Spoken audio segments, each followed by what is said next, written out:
O senador Sérgio Moro, que foi o juiz de primeiro grau na Operação Lava Jato, voltou a se encontrar com o advogado de Lula, Cristiano Zanin, ao participar da sabatina do advogado para o cargo de ministro do Supremo Tribunal Federal. O senador apontou que, em sua opinião, as sabatinas de ministros da Suprema Corte deveriam ser rigorosas. Moro fez uma série de perguntas, em especial sobre a relação do advogado e seus familiares com Lula e outros réus da Operação Lava Jato, explicando que a questão se refere às possibilidades de suspeição ou impedimento de Zanin, caso vá julgar casos da operação. O senador também questionou o advogado sobre posicionamentos expressos em seu livro, como seu posicionamento político e a defesa de um órgão de controle da imprensa. Em relação à segurança pública, Moro pediu o posicionamento do advogado de Lula sobre questões como buscas pessoais e descriminalizações relacionadas a drogas. O senador também pediu a opinião do advogado sobre a lei das estatais. Por fim, Moro questionou sobre as possibilidades de exclusão de provas ilícitas em processos e sobre a posição do advogado de Lula sobre o foro privilegiado. Ao concluir, Moro lembrou: é uma sabatina. Temos que fazer as perguntas para as quais gostaríamos de ter as respostas. Algumas perguntas são inevitáveis, como sobre o princípio da impessoalidade e a independência do Supremo. Há mais de 4 anos, o ministro Alexandre de Moraes conduz no Supremo Tribunal Federal, em segredo de justiça, inquéritos políticos direcionados a seus adversários políticos. Em uma espécie de parceria com a velha imprensa, matérias, reportagens e relatórios são admitidos como prova sem questionamento, substituindo a ação do Ministério Público e substituindo os próprios fatos, e servem como base para medidas abusivas que incluem prisões políticas, buscas e apreensões, bloqueio de contas, censura de veículos de imprensa, censura de cidadãos e parlamentares, bloqueio de redes sociais, entre muitas outras medidas cautelares inventadas pelo ministro. O mesmo procedimento de aceitar depoimentos de testemunhas suspeitas e interessadas e tomar suas palavras como verdadeiras se repete em diversos inquéritos nas cortes superiores. Esses depoimentos, relatórios e reportagens, produzidos por pessoas interessadas, embasam medidas extremas contra conservadores, sem qualquer chance de defesa ou acesso ao devido processo legal. A Folha Política já teve sua sede invadida e todos os seus equipamentos apreendidos a mando do ministro Alexandre de Moraes. Atualmente, toda a renda do jornal está sendo confiscada a mando do ministro Luiz Felipe Salomão, ex-corregedor do TSE, com o aplauso dos ministros Luiz Roberto Barroso, Alexandre de Moraes e Edson Fachin.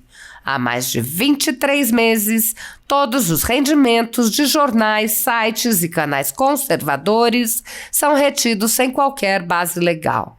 Se você apoia o trabalho da Folha Política e pode ajudar a impedir o fechamento do jornal, doe qualquer valor através do Pix, utilizando o QR Code que está visível na tela ou o código ajude@folhapolitica.org. Caso não utilize Pix, há a opção de transferência bancária para a conta da empresa Raposo Fernandes, disponível na descrição deste vídeo e no comentário fixado no topo. Há 10 anos, a Folha Política vem fazendo a cobertura da política brasileira, quebrando a espiral do silêncio imposta pelo cartel de mídia que quer calar vozes conservadoras. Pix ajude@folhapolitica.org. Assista. Tá à mesa, cumprimentar o senador veneziano pelo relatório, o senador Jacques Wagner, presidente Davi Alcolumbre.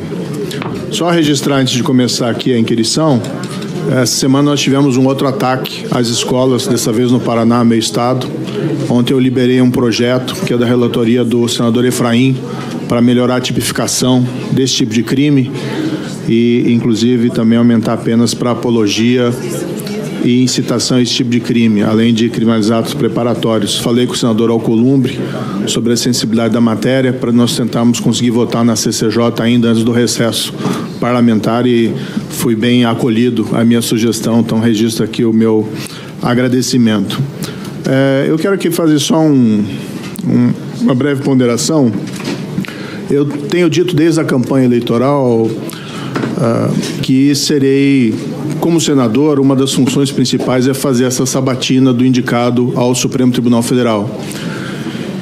E acho que o indicado tem que ser sabatinado rigorosamente. Quem quer que fosse o presidente, isso eu já dizia durante a campanha eleitoral do ano passado, e quem quer que fosse o indicado. Então eu preparei uma série de perguntas aqui bastante técnicas e alguns esclarecimentos sobre o histórico de Vossa Excelência, mas quero dizer aqui que faria da mesma maneira qualquer que fosse indicado, qualquer que fosse o presidente. Não existe nenhuma questão pessoal, eu respeito o seu trabalho como advogado, Lava Jato, que foi um trabalho profissional, assim como eu fiz o meu trabalho como juiz, como profissional, não existe aí nenhuma questão pessoal envolvida, mas é nosso dever fazer uma sabatina com questões que às vezes podem ser difíceis. Como foi colocado aqui pelo senador Alessandro, existe uma preocupação em relação a Vossa Excelência pela proximidade com o presidente da República. Pelo fato de que o Supremo Tribunal Federal é um órgão que tem que ser independente, é uma instituição que tem que ser independente do Poder Executivo. Nessa linha, a minha primeira indagação a Vossa Excelência seria pedir que Vossa Excelência fizesse um pouco mais detalhado em relação às relações com o presidente Lula. Nós sabemos o seu trabalho como advogado particular, mas, para além disso, gostaria de ouvi-lo sobre seu eventual relacionamento pessoal, tanto de Vossa Excelência como de seus parentes, com o presidente Lula e seus parentes. Eu li, por exemplo, vi na internet, não sei se é procedente ou não essa afirmação, que Vossa Excelência teria sido padrinho de casamento do recente casamento do presidente. Não sei se é verdade ou não, e se não for, eu peço até minhas escusas, mas é importante para nós aqui do Senado termos presente essa relação, se ela vai além da atuação como advogado particular. Há uma informação pública também em relação a Vossa Excelência, que Vossa Excelência teria sido contratado por alguns outros investigados na Operação Lava Jato, sem qualquer problema em relação a isso, algo legítimo, por exemplo, para a revisão do acordo da JBS e da JF. Não sei se procede ou não essa afirmação que vi no jornal. Gostaria que Vossa Excelência confirmasse ou não essa contratação. E existe uma arguição, uma DPF no Supremo Tribunal Federal, no qual se busca a revisão de vários acordos de empresas que atuaram na Operação Lava Jato. Nessa linha, a minha indagação seria se nesse seria um caso que o senhor se daria por impedido ou por suspeito de atuação, tendo em vista a sua contratação, se é esse realmente o caso, para a revisão de acordo de alguma dessas empresas. Nessa ainda linha sobre o histórico, eu indagaria a Vossa Excelência se Vossa Excelência advogou perante o Supremo Tribunal Federal ou outras cortes em consultoria ou advocacia por outras pessoas ou empresas investigadas ou impactadas pela Operação Lava Jato. Aqui não é uma questão de curiosidade, mas apenas para que possa, em seguida, responder sobre a questão de impedimentos e suspeição, para nós termos melhor presente em que causas Vossa Excelência se daria eventualmente por impedido ou suspeito no âmbito do Supremo Tribunal Federal. Não estou aqui questionando a sua advocacia de forma nenhuma, também respeito enormemente a advocacia, tenho minha carteira de advogado, mas esses são dados importantes para a nossa deliberação. Vossa Excelência, na Operação Lava Jato, Vossa Excelência defendeu, por exemplo, a incompetência da vara lá de Curitiba e várias outras questões relacionadas a esses processos, nulidades, incompetência, enfim. A minha indagação aqui não é relativa a esses temas específicos, mas em processos no Supremo Tribunal Federal se Vossa Excelência se daria por impedido ou suspeito caso as mesmas questões fossem suscitadas por outras partes em processos no STF, por exemplo, relacionados à incompetência.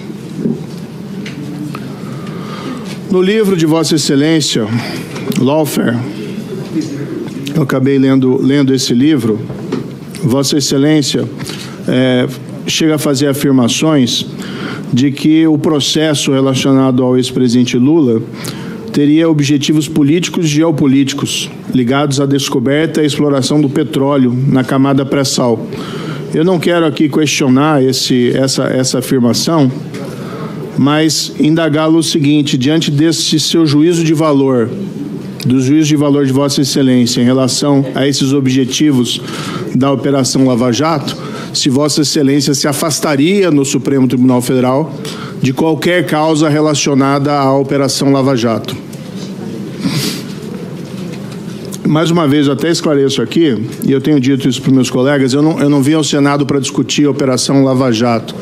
E aqui também não estou lhe fazendo essas questões para questionar esse seu entendimento, que eu respeito, divirjo, mas respeito, mas apenas para saber, indagá-lo se Vossa Excelência se afastaria desses casos no Supremo Tribunal Federal.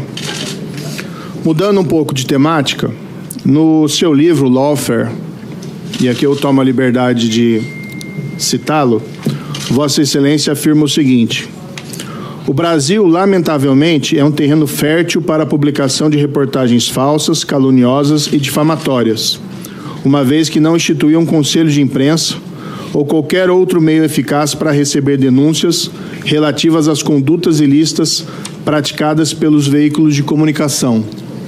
Eu queria pedir a Vossa Excelência que esclarecesse esse trecho. Esse livro acho que foi escrito já faz algum tempo, e se Vossa Excelência ainda entende pertinente a instauração de alguma espécie de controle da imprensa através da instituição de um órgão como um conselho de imprensa.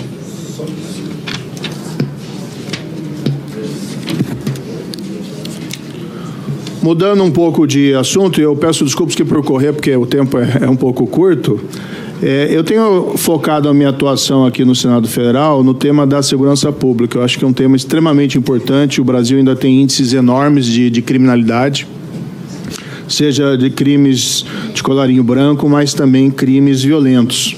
E nós temos visto, a sociedade tem visto recentemente, doutor Cristiano, algumas decisões judiciais que têm gerado uma certa celeuma, especialmente envolvendo buscas pessoais. Existe um entendimento, por exemplo, do Superior Tribunal de Justiça, de que guardas municipais não podem fazer buscas pessoais. E isso tem gerado invalidação de flagrantes de pessoas encontradas na posse de drogas. Do outro lado, nós vimos recentemente uma decisão de uma corte também inferior, invalidando uma busca pessoal feita pela PM, relacionada a 2 quilos de cocaína e um suposto membro do PCC. Houve uma invalidação pelo entendimento de que não havia uma justificativa para aquela busca, a pessoa mostrou nervosismo, tentou fugir da polícia, segundo pelo menos as informações que eu colhi. Ainda assim foi feita a busca, foi encontrada a droga, mas o processo foi anulado. Tem um caso também sendo discutido no Supremo, que envolve uma discussão sobre busca pessoal e perfilamento racial. E claro que nenhuma busca pessoal pode ser motivada por estereótipos raciais ou coisa dessa espécie. É um caso ainda pendente para ser decidido. E a minha indagação a Vossa Excelência, gostaria de ouvir a sua opinião sobre esse tema. Claro que, se eventualmente ainda está informação, fique absolutamente tranquilo, não é uma pegadinha aqui, nenhum objetivo de fazer isso. Mas se Vossa Excelência já tem uma posição sobre esse tema, e que tem gerado uma certa celeuma na sociedade, essas invalidações relacionadas a essas apreensões específicas.